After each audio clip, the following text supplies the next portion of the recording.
Vamos mergulhar direto nos bastidores de uma perspectiva política que está dando muito o que falar. Hoje, a gente vai mapear o material que conecta as disputas modernas da política brasileira a ciclos históricos surpreendentes. O nosso objetivo aqui não é tomar partido, tá? A ideia é simplesmente decodificar a lógica dessa análise, entender os argumentos e desvendar as conexões que estão sendo propostas por essa visão mais de dentro. É como montar um grande quebra-cabeça. O roteiro de hoje é bem direto. Vamos passar por 4 pontos fundamentais: os dados das pesquisas recentes, a polêmica do filme e dos áudios, o racha na direita e, por fim, o paralelo histórico com a UDM. Então, começando pela parte 1, analisando os dados das pesquisas. A análise original parte de um levantamento recente da Atlas Intel que testou nomes para a presidência. Quem acompanhou o noticiário viu a mídia focar pesadamente na queda de 6 pontos do Flávio Bolsonaro depois de algumas notícias negativas. Mas olha só o detalhe que a fonte aponta. Outros nomes da direita tiveram quedas ainda mais fortes. O Romeu Zema, por exemplo, despencou quase 9 pontos. O argumento central aqui é que a narrativa pública simplesmente ignorou uma queda generalizada que pegou praticamente todo mundo que faz oposição ao governo atual, direcionando os holofotes de um jeito, digamos, bem seletivo. Isso ilustra muito bem a tese de que a oposição principal continua viável, mesmo com esses solavancos. Para mostrar que não existe um plano B forte e consolidado, o material traz até uma pitada de humor. Um candidato hipotético de terceira via, que foi ironicamente apelidado de Chico Linguiça, aparece patinando em meros 6,9% das intenções. Em outras palavras, apesar das quedas, as alternativas reais no cenário de hoje são pouquíssimas. Só que aí vem a pulga atrás da orelha sobre a própria pesquisa. A análise levanta questionamentos bem incisivos sobre a metodologia. Primeiro, a pesquisa foi financiada com recursos próprios. Segundo, o CEO da empresa foi prestar contas desses números direto num podcast do mercado financeiro da Faria Lima. A suspeita levantada pelo material é de que pode haver um viés na hora de escolher quem responde, desenhado meio que sob medida para favorecer os candidatos queridinhos do establishment e puxar o freio de nomes mais populistas. E isso nos leva à parte 2, o filme e os áudios.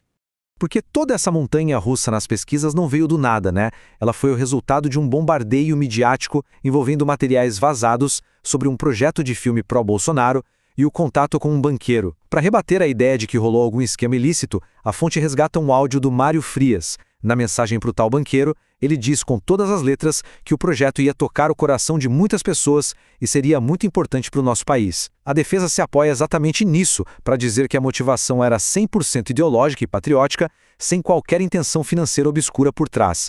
O coração dessa defesa está na linha do tempo dos fatos, apresentado numa coletiva de imprensa. São 3 passos cruciais. Passo 1, descobrem que o dinheiro para o filme estava em risco iminente. Passo 2, no dia seguinte, o banqueiro é preso. E passo 3, acontece uma única reunião com ele, já em prisão domiciliar, só para cortar de vez a relação e tentar salvar o filme de ir pro ralo. O objetivo dessa cronologia é desmanchar completamente a narrativa de uma conspiração maior.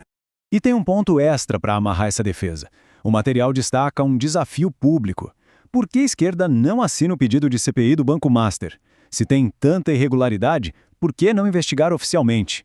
A conclusão que a fonte tira disso é que rola uma indignação bastante seletiva. Ou seja, os adversários preferem deixar o assunto sangrando nos jornais todo dia a abrir uma apuração rigorosa no Congresso. Agora a parte 3, as fraturas na direita. Com todo esse caldeirão fervendo, os vazamentos acabaram deixando uma divisão enorme escancarada. A análise divide esse racha em 2 frentes muito claras. De um lado, a direita permitida, aquela turma do establishment aprovada pela grande mídia e alinhada com a Faria Lima. Do outro, a direita populista, que é essencialmente anti-establishment e focada na base.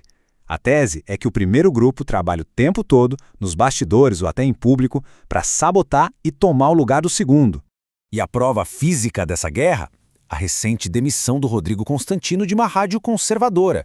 O argumento é que ele cruzou uma linha vermelha ao atacar figuras da direita populista enquanto se alinhava com nomes aprovados pelo establishment, como Zema.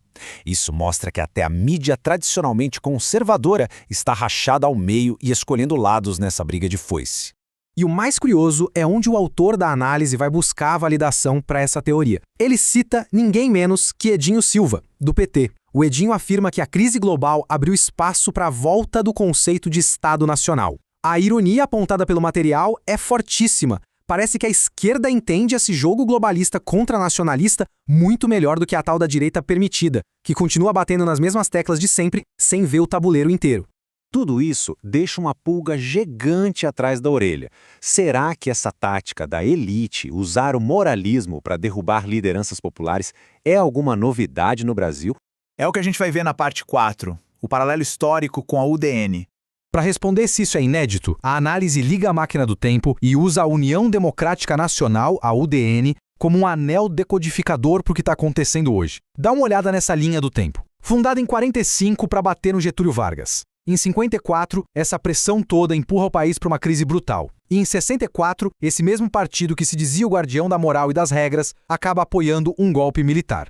Trazendo a ciência política para a roda, o material define o udenismo não como um partido que já morreu, mas como um estilo político que se recusa a desaparecer.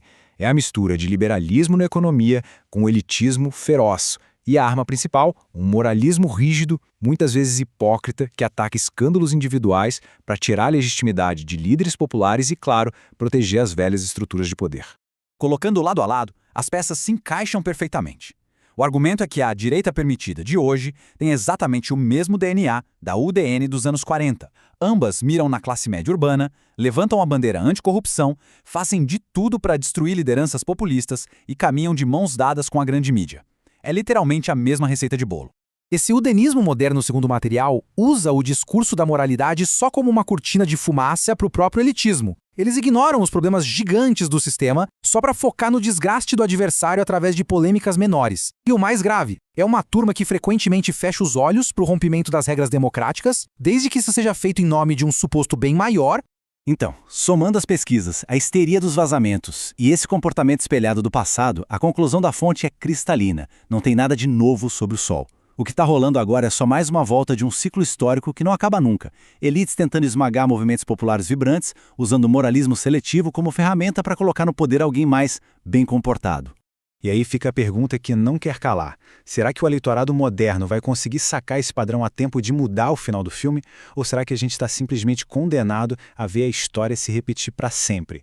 É uma perspectiva que, no mínimo, obriga a gente a ler as notícias de amanhã com outros olhos. Até a próxima.